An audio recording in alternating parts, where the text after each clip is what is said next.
السلام علیکم۔ سورہ قریش، تلاوت، ترجمہ اور شان نزول۔ بسم اللہ الرحمن الرحیم۔ لإلاف قریش، قریش کے مانوس کرنے کی بنا پر۔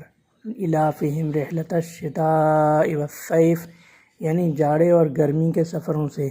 فلیعبدوا رب ھذا البیت، انہیں اس گھر کے رب کی عبادت کرنی چاہیے۔ الذی اطعمہم من جوع وآمنہم من خوف، جس نے بھوک میں انہیں کھانے کو دیا اور خوف سے امن عطا فرمایا۔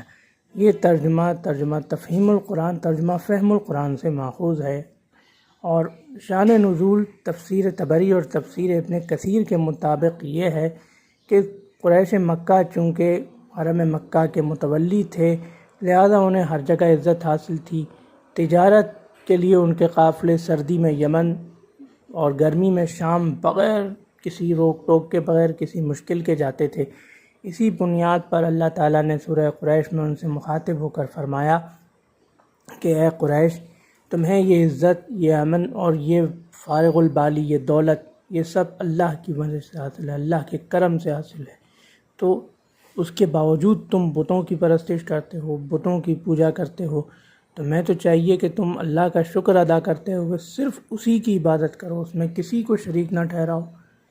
تو اور ایک روایت یہ بھی ملتی ہے کہ یہ سورہ قریش کے بعد متصلاً نازل ہوئی کہ اللہ تعالیٰ نے اصحاب فیل کو فنا کر کے، اصحاب فیل کو ختم کر کے تمہیں اے قریش تمہیں بچایا، تو تمہیں اس واقعے سے عبرت حاصل کر کے اللہ رب العزت کی عبادت کرنا چاہیے، توحید کے ساتھ عبادت کرنا چاہیے، کسی قسم کا شرک اس میں نہیں کرنا چاہیے۔ یہ تھی سورہ قریش کی مختصر تلاوت، ترجمہ اور شان نزول۔ اللہ حافظ۔